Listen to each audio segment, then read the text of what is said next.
Jai Sri Krishna, first time in English in simple story form from Puran's Vishnu Parv, ShriHarivansh Puran, Killing up of Putana and Salvation of Arjuna trees by Sri Krishna, Episode-27. Nand spent many days in Braj, where he lovingly performed the naming ceremony for his two sons. Afterwards, both brothers settled in Braj and flourished, growing happily each day. The elder was named Sankarshan and the younger was named Krishna. One day, little Krishna, affectionately called Kanhaiya, was sleeping peacefully under the shade of a shed. His mother Yashoda went to bath in the Yamuna, leaving him alone for a while. But soon Kanhaiya began to stir. In his playful, innocent way, he threw his arms and legs, crying out with a sweet voice. In his playful antics, he kicked with such force that he overturned the nearby cart with a single motion. After causing the commotion, he began crying again. When Yashoda returned, she saw the overturned cart and rushed to her son. Her heart ached with both fear and love. She quickly picked Krishna up in her arms, soothing him with tender affection. As she lovingly embraced him, Nand also returned from the fields with the cows, unaware of the playful mischief that had just unfolded. Seeing the overturned cart, Nand was struck with fear and hurriedly ran home. Anxiously, he called, "Yashoda, where is Munna?" His eyes soon fell upon Krishna calmly breastfeeding, and a wave of relief mixed with confusion washed over him. He asked in disbelief, "How did this vessel turn upside down?" Just then, the children standing nearby spoke up, revealing the truth. "Krishna did this," they said, their voice trembling. "We saw it with our own eyes. He was crying and kicking, and with just one kick, the cart fell off."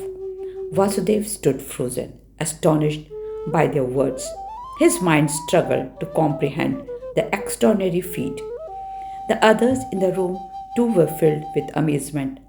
How could such a tiny child, so young and innocent, possess such incredible power? The entire household was left in awe, unable to fathom the mysterious ways of the little boy they all loved so dearly. After a few days, a demoness named Putana arrived in Braj, disguised as a bird. She was a nurse in the service of Kans, the tyrant king of Mathura. Concealing her true nature, she transformed into a woman and infiltrated Nand's house. Under the cover of night, Putana approached baby Krishna and offered her poisoned breast to the infant, intending to kill him. But little did she know, Lord Krishna was no ordinary child. As he suckled, he recognized the demon's evil nature and with divine strength drew the very life force from her. Screaming in agony, Putana's form began to disintegrate. Her once beautiful body collapsed onto the earth, lifeless and broken. The sound of the fall woke the people of Braj from their sleep. In a state of confusion and fear, the gopis rushed to see what had happened, only to find Putana lying motionless on the ground with her breast shattered. Everyone was stunned, unable to comprehend the mysterious events. Whisper of fear filled the air as no one could explain the cause of a sudden and tragic end. Vaishnapanji narrates that as time passed, the divine children Krishna and Balram began to crawl on their knees. The two brothers, inseparable in both spirit and action, were often seen engaged in the same activities as if they were two halves of a single harmonious whole.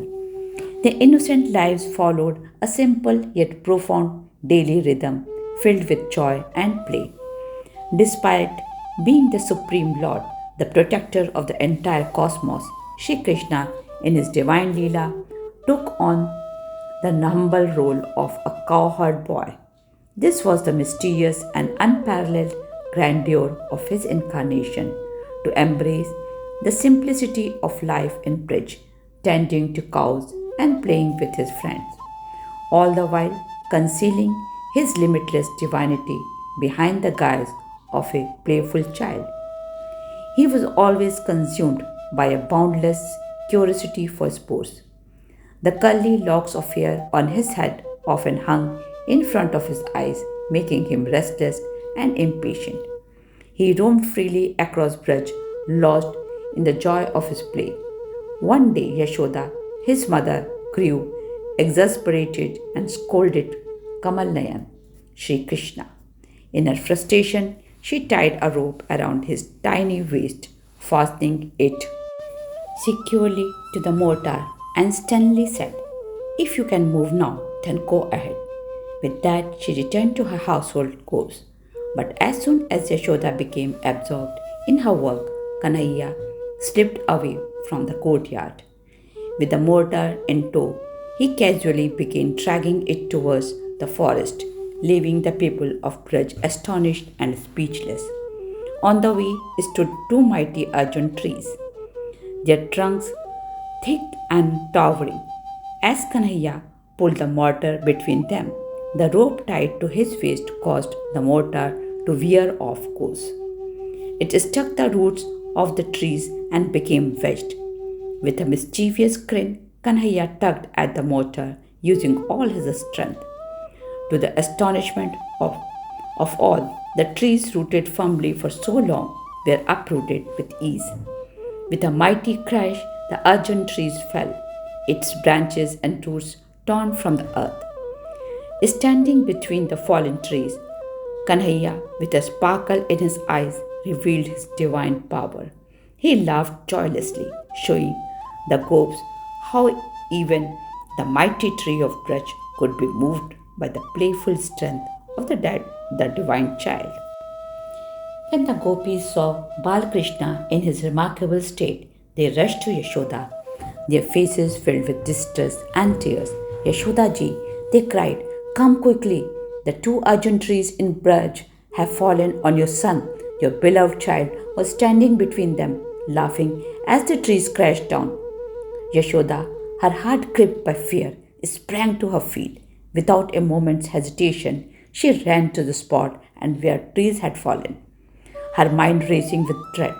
When she arrived, she saw her son standing unharmed between the uprooted trees, calmly pulling the mortar that was tied around his waist.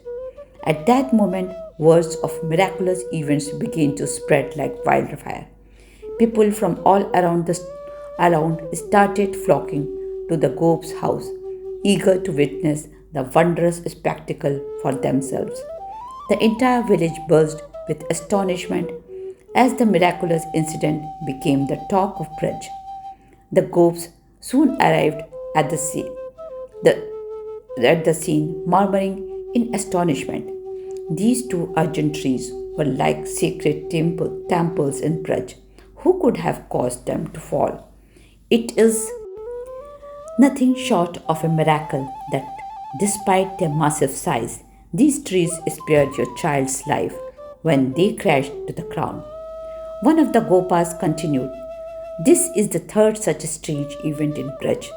First, the overturning of the cart, then the destruction of Putana, and now the falling of these mighty trees. It seems as though some dark force is behind these occurrences. It is no longer feels safe for Braj to remain untouched by such powerful, unsettling events."